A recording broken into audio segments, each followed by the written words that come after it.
Power on. You plug into Nirvana.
ಯಾವ ಯಜ್ಞದಲ್ಲಿ ಭಗವಂತನ ಸ್ಮರಣೆಯಿಂದ ಶಾಸ್ತ್ರದ ಕಟ್ಟಳೆಯನ್ನು ಮೀರದೆ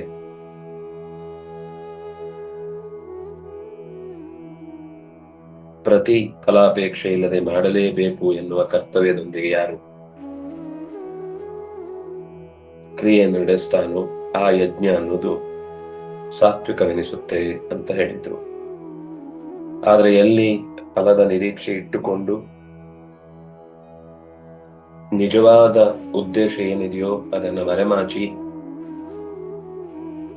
ಕಣ್ಣು ಕಟ್ಟಿನ ಮೂಲಕ ಡಂಭಾಚಾರದ ಮೂಲಕ ನಡೆಸುವಂತಹ ಯಜ್ಞ ಅನ್ನೋದು ರಾಜಸ ಅಂತ ಗೊತ್ತಾಗತ್ತೆ. ಇಂಥದ್ದೇ ಫಲ ಬೇಕು ಅಥವಾ ಯಜ್ಞ ನಡೆದ ಬಳಿಕ ಇಂಥ ಫಲವು ಸಿಗಬೇಕಿತ್ತು, ಸಿಗಲೇ ಇಲ್ಲ ಅನ್ನುವ ನಿರೀಕ್ಷೆಯ ಜೊತೆಗೆ ಈ ಯಾಗವನ್ನು ಮಾಡುವುದರಿಂದ ತನ್ನನ್ನು ಅತ್ಯಂತ ಸಜ್ಜನ ಅಥವಾ ಧಾರ್ಮಿಕ ವ್ಯಕ್ತಿತ್ವವನ್ನ ಒದಗಿಸಿಕೊಡುವುದಕ್ಕೆ ಇದು ಅನುಕೂಲ ಅನ್ನುವ ದೃಷ್ಟಿಯಿಂದ ನಡೆಸುವಂತಹ ಯಾಗ ಅನ್ನೋದು ರಾಜಸೇನಿಸತ್ತೆ ಅನ್ನೋದನ್ನ ಹೇಳಿದ್ರು. ಮುಂದೆ ವಿಧಿಹೀನಮಸೃಷ್ಟಾನ್ನಂ ಮಂತ್ರಹೀನಮದಕ್ಷಿಣಂ ಶ್ರದ್ಧಾ ವಿರಹಿತಂ ಯಜ್ಞಂ ತಾಮಸಂ ಪರಿಚಕ್ಷತೆ. ಯಜ್ಞ ಅಂದ್ರೆ ಕೇವಲ ಹಿಂದೆ ಹೇಳಿದ ಹಾಗೆ ಕುಂಡದ ಮುಂದೆ ಎಬ್ಬಿಸಿದ ಬೆಂಕಿಯ ನಡುವೆ ಕೊಡುವ ಆಹುತಿಗಳ ವೈಭವ ಮಾತ್ರ ಅಲ್ಲ. ದೇವರ ಕೋಣೆಯಲ್ಲಿ ಕುಳಿತು ಮಾಡುವ ಪೂಜೆಯೂ ಯಜ್ಞವೇ. ತೋಟದಲ್ಲಿ ಕೃಷಿಯ ಕಾರ್ಯದಲ್ಲಿ ತೊಡಗುವುದು ಯಜ್ಞವೇ. ನೊಂದವನಿಗೆ ಸಾಂತ್ವನ ಹೇಳಿ ಅವನ ಕಷ್ಟಗಳನ್ನು ಕಳೆಯುವ ಎಲ್ಲ ಕಾರ್ಯಗಳು ಯಜ್ಞಗಳೇ. ಊರಿಗಾಗಿಯೋ ತನ್ನವರಿಗಾಗಿಯೋ ಅಥವಾ ಯಾರು ಅಂತಾನೆ ತಿಳಿಯದೆಯೂ ಕೇವಲ ಕರುಣೆಯಿಂದಲೇ ಆದರೂ ಕೂಡ ಮಾಡುವಂತಹ ಕ್ರಿಯೆ ಯಜ್ಞ ಆಗತ್ತೆ. ಆದ್ರೆ ವಿಧಿಹೀನಂ ವಿಧಿಹೀನ ಅಂದ್ರೆ ಯಾವಾಗ್ಲೂ ಈಗ ಪಾಠ ಕೇಳುವುದು ಅಂತಿದ್ರೆ ಕುಳಿತುಕೊಂಡು ಕೇಳಬೇಕು ಅಂತಿದೆ. ಅಲ್ಲಿ ಹೇಳುದು ಆಸೀನ ಸಂಭವಾತ್. ಧ್ಯಾನ, ತಪಸ್ಸು, ಅಧ್ಯಯನ, ಸ್ವಾಧ್ಯಾಯ, ಅಧ್ಯಾಪನ, ಇದನ್ನೆಲ್ಲ ಅನಿವಾರ್ಯ ಸ್ಥಿತಿಗಳಿಗೆಲ್ಲದಕ್ಕೆ ಎಕ್ಸ್ಕ್ಯೂಸ್ ಇದ್ದೇ ಇದೆ. ಇವೆಲ್ಲವನ್ನು ಕೂಡ ಕ್ರಮವಾಗಿ ಕುಳಿತು ಮಾಡಬೇಕು ಅಂತ. ಯಾರಿಗೋ ಒಬ್ಬನಿಗೆ ಬೆನ್ನು ಬಿದ್ದೋಗಿದೆ, ತುಂಬಾ ಅನಾರೋಗ್ಯ ಇದೆ ಅಂತ ಸಂದರ್ಭದಲ್ಲಿ ಅದರ ನಿಯಮಗಳಿಗೆ ಚ್ಯುತಿ ಇದೆ. ಆದ್ರೆ ಹಾಗಿಲ್ಲದೆ ಎಲ್ಲ ಆರಾಮವಾಗಿ ಇದ್ದಾಗ್ಲೂ ಅದರ ಬಗ್ಗೆ ಶ್ರದ್ಧೆ ಇಲ್ಲದೆ ಕೇವಲ ಮಾಡಬೇಕು, ಮಾಡಿದರೆ ಯಜ್ಞದಿಂದ ಪುಣ್ಯ ಬರುತ್ತೆ ಅಂತ ಮಾಡುವ ಕ್ರಿಯೆ ಅನ್ನೋದು ಶ್ರದ್ಧಾ ವಿರಹಿತವಾದರೆ ಆ ಯಜ್ಞ ಅನ್ನೋದು ತಾಮಸವಾಗುತ್ತೆ. ವಿಧಿಹೀನ ಅಂದ್ರೆ ಕ್ರಮವನ್ನ ಬಿಟ್ಟು, ಅವರೊಂದು ಕ್ರಮ ಹೇಳಿರ್ತಾರೆ, ಅದ್ಯಾಕೆ ಹಾಗೆ ಮಾಡ್ಬೇಕು, ನಾನು ನನಗೆ ತೋಚಿದಾಗ ಮಾಡ್ತೇನೆ, ಪೂರ್ವಕ್ಕೆ ಕೂತು ಮಾಡಬೇಕು ಅಂತಿದೆ, ಇಲ್ಲ ನಾನು ಪಶ್ಚಿಮಕ್ಕಾದ್ರೂ ಮಾಡ್ತೇನೆ, ನಮಗೆ ಭಕ್ತಿ ಮುಖ್ಯ. ಭಕ್ತಿ ಇಲ್ಲ, ಭಕ್ತಿ ಇದ್ರೆ ಆ ನಿಯಮವನ್ನು ಪಾಲಿಸ್ತಿದ್ದ, ಅದಕ್ಕೇನು ಕಾರಣ ಇಲ್ಲ. ಈಗ ಪಶ್ಚಿಮಕ್ಕೂ ಕೆಲವೊಮ್ಮೆ ಹೇಳುವುದಿದೆ, ನಿಮಗೆ ಪಶ್ಚಿಮದ ಕಡೆಗೆ ಮುಖ ಮಾಡಿ ಕೂತ್ಕೊಳ್ಳಿಕ್ಕೆ ಪೂರ ಗೋಡೆ ಇದೆ, ಜನ ಎಲ್ಲ ಈಚೆ ಕೂತಿರ್ತಾರೆ, ಬೇರೆ ಜಾಗವೂ ಇಲ್ಲ, ದೇವರ ಪ್ರತಿಷ್ಠೆಯೂ ಹಾಗೇ ಇದೆ ಅಂದಾಗ ನೀವು ಪಶ್ಚಿಮಕ್ಕೆ ಮುಖ ಮಾಡಿ ಯಾಗ ಮಾಡ್ಬೋದು. ಅಂದ್ರೆ ಪೂರ್ವದಲ್ಲಿ ಪೂರ್ತಿ ಗೋಡೆ ಇದೆ, ಜಾಗ ಇಲ್ಲ, ಮುಂದಕ್ಕೆ ಜನ ಇದ್ದಾರೆ, ದೇವರಿದ್ದಾರೆ, ಆವಾಗ ಸರಿ ಮಾಡ್ಬೋದು. ಆದ್ರೆ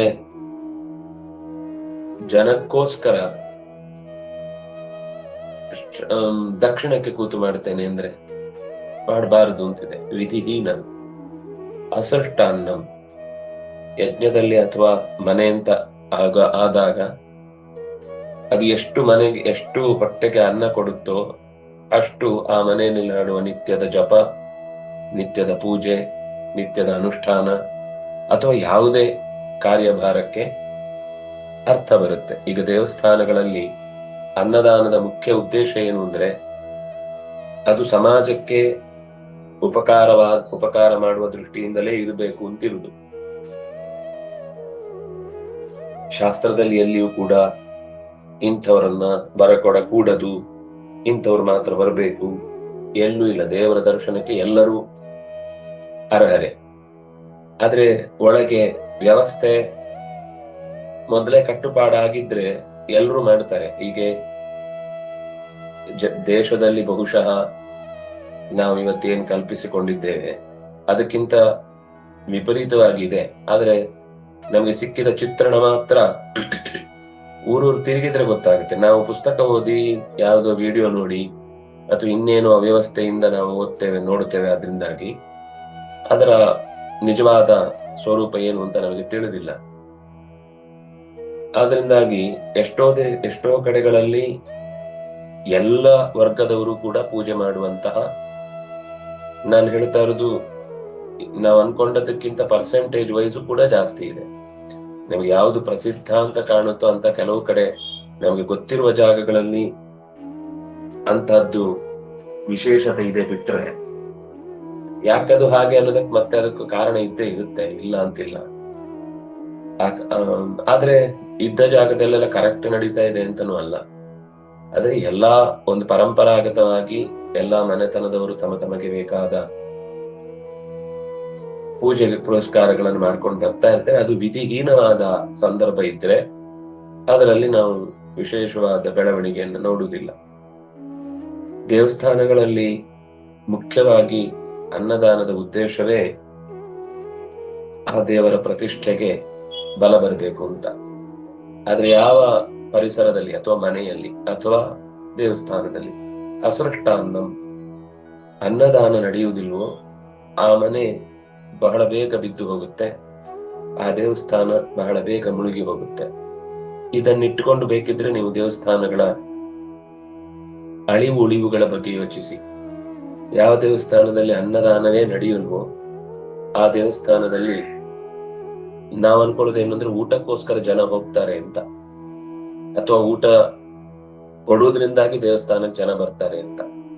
ಅದು ಒಂದು ಸಾಮಾಜಿಕ ಹೊಣೆಗಾರಿಕೆಯನ್ನ ದೇವಸ್ಥಾನ ನಡೆಸ್ತಾ ಇರುವುದು ಬಿಟ್ರೆ, ಅಲ್ಲಿ ಎಷ್ಟು ಜನ ಪ್ರಸಾದವನ್ನು ಉಣ್ಣುತ್ತಾರೋ, ಎಷ್ಟು ಜನಕ್ಕೆ ಭಗವನ್ ನಿವೇದಿತವಾದ ಪದಾರ್ಥ ಲಭ್ಯವಾಗುತ್ತೋ ಅಷ್ಟು ಅವನ ಭಾವನೆ ಆ ಮೂಲ ಪ್ರತೀಕಕ್ಕೆ ಸಂದಾಯವಾಗುತ್ತೆ. ಅದರಿಂದಾಗಿ ಅದರಲ್ಲಿ ಶಕ್ತಿ ಜಾಗೃತವಾಗುತ್ತೆ. ಆದರೆ ಅಸೃಷ್ಟಾನ್ನ, ಅಲ್ಲಿ ಅನ್ನ ವಿಸರ್ಜನೆ, ಅನ್ನ ಪ್ರದಾನ. ಸೃಷ್ಟ ಅಂದ್ರೆ ತೆಗೆದುಕೊಡುವುದು, ಅಸೃಷ್ಟಾನ್ನ ಎಂದು ಕೈ ಎತ್ತಿ ಕೊಡದ ಸ್ಥಿತಿಯಲ್ಲಿ ಇದ್ರೆ ಆ ಯಜ್ಞ ಅನ್ನೋದು, ಯಾಕಂದ್ರೆ ಅಲ್ಲಿ ಯಜ್ಞ ಯಾಕೆ ಅಂದ್ರೆ ನಿತ್ಯವೂ ಕೂಡ ದೇವರಿಗೆ ನೈವೇದ್ಯ ಆಗುವಾಗ ಅಗ್ನಿಮುಖದಲ್ಲೂ ಕೂಡ ಆಹುತಿ ಆಗ್ತಾ ಇರಬೇಕು ಅಂತ ನಿಯಮ. ಆಗ ಅದು ಯಜ್ಞ ಪೂರ್ಣ ಅಂತ ಲೆಕ್ಕ. ಕೃಷ್ಣ ಮಠದಲ್ಲಿ ಇವತ್ತಿಗೂ ಕೃಷ್ಣನಿಗೆ ನೈವೇದ್ಯ ಆಗುವಾಗ ಒಂದು ಬದಿಯಲ್ಲಿ ಬೆಂಕಿಯಲ್ಲಿ ಆಹುತಿ ಆಗ್ತಾ ಇರುತ್ತೆ. ನೀವು ಪ್ರದಕ್ಷಿಣೆ ಬರುವಾಗ ಒಳಗೆ ಹೋದ ತಕ್ಷಣವೇ ಒಂದು ಗುಡಿ ಬಾಗಿಲು ತರ ಕಾಣುತ್ತಲ್ಲ, ಅಲ್ಲಿ ನೀವು ಎಡಭಾಗಕ್ಕೆ ತಿರುಗಿ ಮೂಲೆಯಲ್ಲಿ ಒಂದು ಸಣ್ಣ ಕೋಣೆ ಇದೆ. ಅಲ್ಲಿ ಕೃಷ್ಣ ಮಂತ್ರದಿಂದ, ವಿಶೇಷವಾದ ಕೆಲವು ಸೂಕ್ತಗಳಿಂದ ಮತ್ತು ಭಗವಂತನಿಗೆ ಸಂಬಂಧಪಟ್ಟ ಮೂಲ ಮಂತ್ರಗಳಿಂದ ಅಗ್ನಿಯಲ್ಲಿ ಆಹುತಿ ನಡೀತಾ ಇರುತ್ತೆ. ಅದೇ ಸಮಯಕ್ಕೆ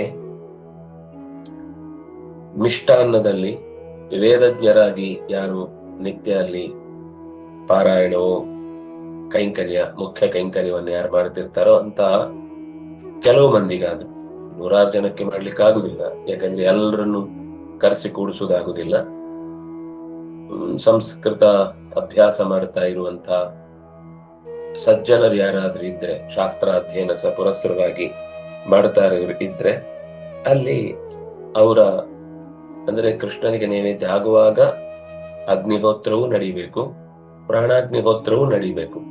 ಇದು ಕ್ರಮ, ಇದು ಯಜ್ಞದ ಮೂಲ ಪ್ರಕ್ರಿಯೆ. ಎಲ್ಲಿ ಇದು ನಡೆಯುತ್ತೋ ಅಲ್ಲಿ ಸನ್ನಿಧಾನ ತನ್ನಿಂದ ತಾನೇ ವೃದ್ಧಿಯಾಗುತ್ತೆ. ಅಸೃಷ್ಟಾನ್ನವಾದಾಗ ಅದು ತಾಮಸ ಯಜ್ಞ ಆಗುತ್ತೆ ಬಹಳ ಕಾಲ. ಆದ್ರೂ ಕೆಲವೊಮ್ಮೆ ಅದು ಫಲ ಕೊಡುವಂತದ್ದಿದೆ ಬೇರೆ ರೀತಿಯಿಂದ.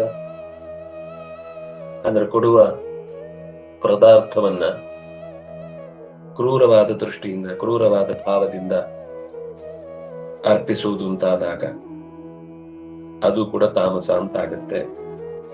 ಮಂತ್ರಹೀನಂ, ಏನೂ ತಂತ್ರ ಮಂತ್ರಗಳು ಗೊತ್ತಿರುವುದಿಲ್ಲ, ಯಜ್ಞ ಯಾಗಾದಿಗಳನ್ನು ಮಾಡ್ತಾರೆ, ಪೂಜೆ ಪುರಸ್ಕಾರಗಳನ್ನು ನಡೆಸ್ತಾರೆ, ಅದು ಕೂಡ ತಾಮಸ ಅಂತ ಅನಿಸುತ್ತೆ.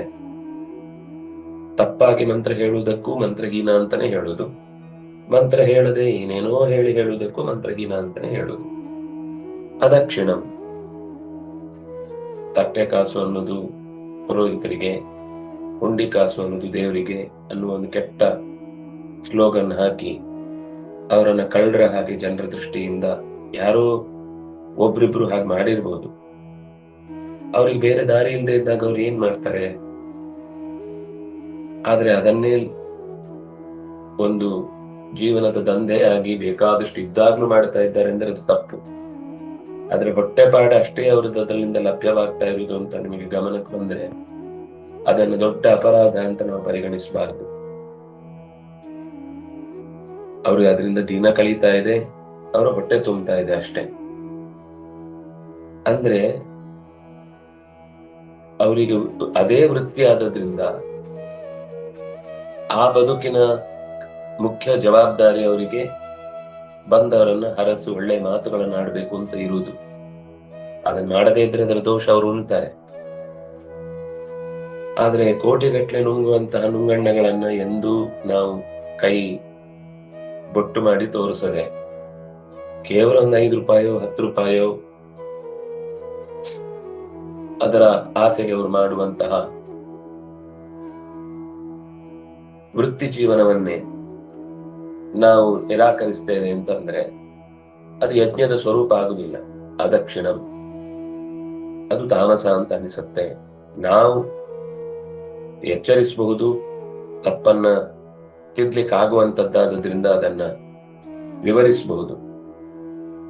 ಆದ್ರೆ ಅಕಸ್ಮಾತ್ ನಾವು ಮಾಡುವಂತಹ ಕರ್ತವ್ಯದಲ್ಲಿ ಎಲ್ಲ ಕೆಲಸ ಮಾಡಿಸಿ ಅದಕ್ಕೆ ತುಂಬಾ ಲೆಕ್ಕಾಚಾರ ಹಾಕ್ತೇವೆ ಒಳ್ಳೆ ಕೆಲಸಗಳಿಗೆ ಅಂತಂದ್ರೆ ಅದು ಮತ್ತೆ ಅಸೃಷ್ಟಾನ್ನದ ಹಾಗೆ ಅದಕ್ಷಿಣ ಅಂತ ಇದ್ದದ್ರಿಂದ ತಾಮಸಂ ಪರಿಚಕ್ಷತೆ. ಎಲ್ಲದಕ್ಕಿಂತ ಮುಖ್ಯ ವಿಧಿ ಚೆನ್ನಾಗಿತ್ತು, ಒಳ್ಳೆ ಅನ್ನದಾನ, ಮಂತ್ರ ಭಾರಿ ಜೋರಾಗಿತ್ತು, ದಕ್ಷಿಣೆನೂ ಬೇಕಾದಷ್ಟು ಕೊಟ್ಟಿದ್ದಾರೆ. ಆದ್ರೆ ಶ್ರದ್ಧಾ ವಿರಹಿತವಾದ್ರೆ ಹೋಯ್ತು, ಅದು ಕೂಡ ತಾಮಸ ಅಂತ ಅನಿಸ್ಬಿಡುತ್ತೆ. ಅದರಿಂದಾಗಿ ಯಜ್ಞದ ಒಂದೊಂದು ಅಂಗವನ್ನು ಕೂಡ ಕೃಷ್ಣ ಬಹುಶಃ ಇಲ್ಲಿ ಬಿಡಿಸಿ ಹೇಳಿದಷ್ಟು ಕ್ರಿಸ್ಪ್ ಆಗಿ ಇನ್ನೆಲ್ಲೂ ವಿವರ ಕೊಟ್ಟಿಲ್ಲ ಅಂತ ಅನ್ಸುತ್ತೆ. ನಮ್ಮ ಎಲ್ಲಾ ಕ್ರಿಯೆಗಳಲ್ಲಿ ಇದಿಷ್ಟನ್ನ ನಾವು ಅನ್ವಯ ಮಾಡಿಕೊಂಡು ನಮ್ಮ ಕ್ರಿಯೆಗಳಿಗೆ ಪ್ರತಿಕ್ರಿಯೆ, ನಮ್ಮ ಯಜ್ಞದಲ್ಲಿ ನಾವೇನೋ ಅಥವಾ ತತ್ಕರ್ಮದಲ್ಲಿ ಒಳ್ಳೆ ರೀತಿಯಾದ ಫಲ ಬರುತ್ತೆ ಅಂತ ನಿರೀಕ್ಷೆ ಮಾಡಿದ ಆಗದೇ ಇದ್ದಾಗ ಅದಕ್ಕೆ ಕಾರಣ ಏನು ಅಂತ ಈ ಮೂಲಕ ಹುಡುಕಬಹುದು. ಆದ್ರಿಂದಾಗಿ ಇದು ತಾಮಸಂ ಪರಿಚಕ್ಷತೆ. ದೇವದ್ವಿಜ ಇನ್ನು ಮೂರು ರೀತಿಯಾದ ತಪಸ್ಸಿನ ಬಗ್ಗೆ ಹೇಳ್ತಾರೆ. ಇಲ್ಲಿ ತನಕ 3 ರೀತಿಯಾದ ಯಜ್ಞದ ಬಗ್ಗೆ ಹೇಳಿದ್ರು.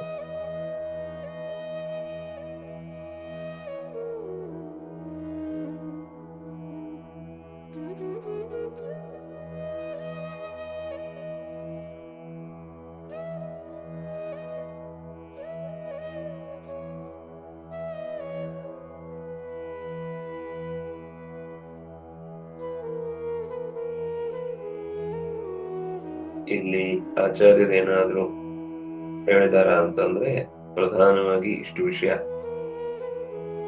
ಯಾಗಾತ್ತು ರಾಜಸ್ ಕೆಳಗಡೆ ಅಲ್ಲೇ ತಾತ್ಪರ್ಯದಲ್ಲಿದೆ.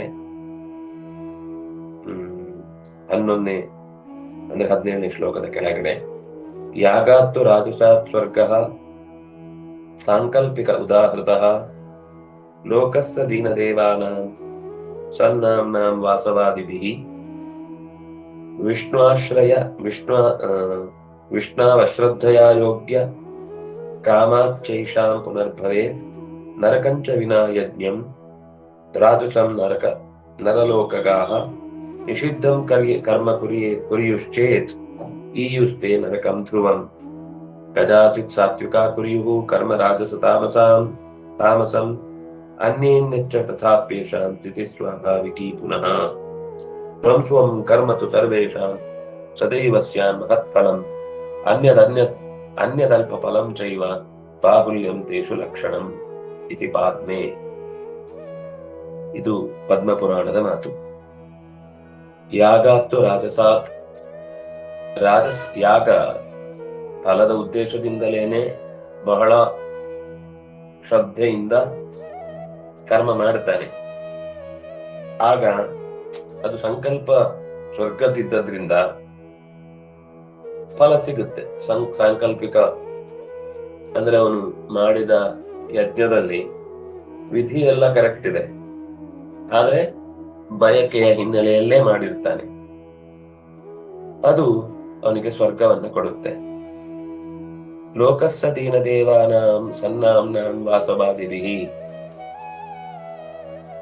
ಸನಾಂನಾಂ, ಅದು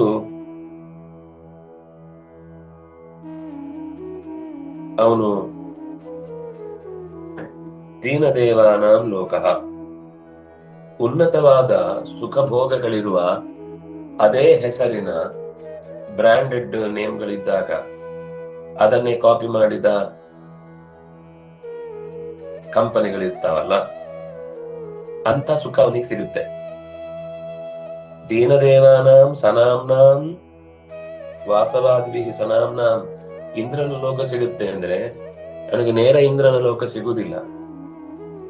ಇಂದ್ರನ ಹೆಸರಿನ ಯಕ್ಷಾದಿಗಳ ಲೋಕ ಸಿಗುತ್ತೆ ಅವನಿಗೆ. ಆದ್ರೆ ಅಲ್ಲಿ ಸುಖ ಇರುತ್ತೆ, ಸುಖ ಇಲ್ಲ ಅಂತಿಲ್ಲ. ಯಾಕೆಂದ್ರೆ ಈ ಸ್ವರ್ಗ ಸಿಗಬೇಕಾದ್ರೂ ಕೂಡ ಈ ವಿಶ್ವಾಮಿತ್ರಾದಿ ಋಷಿಗಳು ಸಜ್ಜನರು ಇರುವಂತ ಲೋಕ ಸಿಗಬೇಕಾದ್ರೆ ಪರಮಾತ್ಮನ ತತ್ವಜ್ಞಾನ ಸರಿಯಾಗಿರ್ಬೇಕು. ಅವರಿಗೆ ಸಿಗುದು ಮಾತ್ರ ಸುಖ, ಹೌದು, ಎಲ್ಲ ಕರೆಕ್ಟ್. ಆದ್ರೆ ಅದು ಅದೇ ಬ್ರ್ಯಾಂಡಿನ ಸ್ವರೂಪದಲ್ಲಿರುವ ಇನ್ನೊಂದು ಲೋಕದ ಸುಖ ಸಿಗ್ತಾ ಇರುತ್ತೆ. ವಿಷ್ಣು ಅಶ್ರದ್ಧೆಯ ಅಯೋಗ್ಯ ಕಾಮಾಚ ಈಶಾನ್ ಪುನರ್ಭವೇತ್. ಯಾವಾಗ ಹೀಗೆ ಅಂದ್ರೆ, ವಿಷ್ಣುವಿನಲ್ಲಿ ಶ್ರದ್ಧೆ ಇದ್ದು ಯಾಗ ಮಾಡಿದ್ರೆ ಫಲಾಕಾಂಕ್ಷಿಯಾಗಿದ್ರು ಆತನಿಗೆ ಸ್ವರ್ಗದ ಸೌಖ್ಯ ಸಿಗುತ್ತೆ. ಆದ್ರೆ ವಿಷ್ಣುವಿನಲ್ಲಿ ಅಶ್ರದ್ಧೆ ಇದ್ದದ್ರಿಂದ ವಿಷ್ಣುವಿನ ಭಕ್ತರ ಲೋಕವು ಸಿಗುವುದಿಲ್ಲ ಅವನಿಗೆ. ಮತ್ತೆ ಅಯೋಗ್ಯ ಕಾಮ, ಅವನ ಯೋಗ್ಯತೆಗೆ ಮೀರಿದ್ದನ್ನ, ಅವನ ಯೋಗ್ಯತೆಗೆ ಅಲ್ಲದ್ದನ್ನ ಅವನು ಬಯಸಿದ್ರಿಂದ ಸಾಂಕಲ್ಪಿಕವಾದಂತಹ ಸ್ವರ್ಗ ಸಿಗುತ್ತೆ. ಪುನಃ ಸಾಂಕಲ್ಪಿಕ ಸ್ವರ್ಗ ಭವೇತ್. ನರಕಂತು ವಿನಾ ಯಜ್ಞಂ, ಯಜ್ಞ ಯಾಗಾದಿಗಳನ್ನೇ ಮಾಡದೇ ಇರುವುದರಿಂದಾಗಿ ನರಕ ಸಿಗುತ್ತೆ. ಇನ್ನು ನರಲೋಕಗಾಹ, ಈ ರೀತಿ ಯಾಗವನ್ನು ಮಾಡಿ ಭೂಮಿಯಲ್ಲೇ ಬೇಕಾದಷ್ಟು ಸೌಖ್ಯವನ್ನ ಅನುಭವಿಸುವಂತಹ ರಾಜಸ ಕರ್ಮವನ್ನು ಮಾಡಿದ್ದರ ಪರಿಣಾಮವಾಗಿ ನರಕಕ್ಕೆ ಹೋಗುದಿಲ್ಲ. ಆದ್ರೆ ಭೂಲೋಕದಲ್ಲೇ ವಿನಾ ನರಕಂ, ನರಕ ಇಲ್ಲದೆ ರಾಜಸ ಕರ್ಮವನ್ನು ಮಾಡಿದ್ರಿಂದ ಭೂಲೋಕದಲ್ಲಿ ಬಹಳ ಕಾಲ ಓಡಾಡ್ತಾರೆ, ಅಂದ್ರೆ ಭಾರಿ ಮೆರೀತಾರೆ. ಇಲ್ಲಿ ನಿಷಿದ್ಧಂ ಕರ್ಮ ಕುರಿಯುಶ್ಚೇತ್, ವಿರುದ್ಧವಾದ ಕರ್ಮವನ್ನು ಮಾಡುತ್ತಾರೆ ಅಂದ್ರೆ ಧ್ರುವಂ ನರಕಂ ತೇ ಈಯು, ನಿಶ್ಚಯವಾಗಿಯೂ ನರಕವನ್ನ ಅನುಭವಿಸ್ತಾರೆ. ಕದಾಚಿತ್, ಕೆಲವೊಮ್ಮೆ ಸಾತ್ವಿಕರು ಕೂಡ ಕುರಿಯುಹು ಕರ್ಮ ರಾಜಸ ತಾಮಸಂ, ಸಾತ್ವಿಕರಾದವರು ಕೂಡ ರಾಜಸ ತಾಮಸ ಕರ್ಮವನ್ನು ಮಾಡಿ ಯಾರು ರಾಜಸ ತಾಮಸ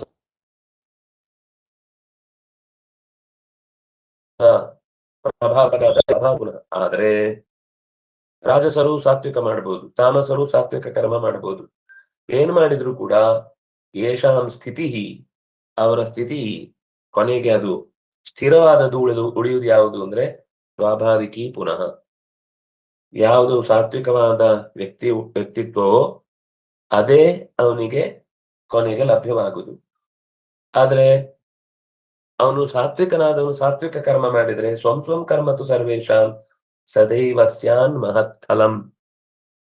ಸಾತ್ವಿಕವಾದ ಪ್ರಭಾವ, ಸಾತ್ವಿಕವಾದ ಸ್ವಭಾವ ಎರಡೂ ಜೊತೆಯಾದಾಗ ಮಹತ್ ಫಲಂ ಅಂದ್ರೆ ಮೂರು ಪರಿಣಾಮಗಳು, ಮೂರು ಕಾರಣಗಳು ಹಿಂದೆ ಇರ್ತವೆ ಒಂದು ಕಾರ್ಯದ ಹಿಂದೆ.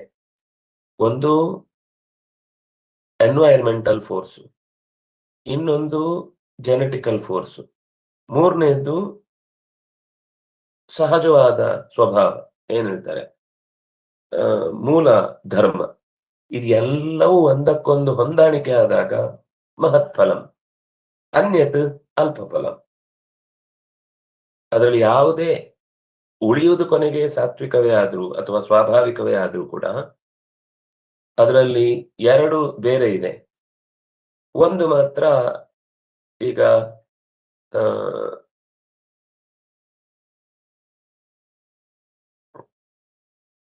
ರಾಜಸ ಸ್ವಭಾವದವನು,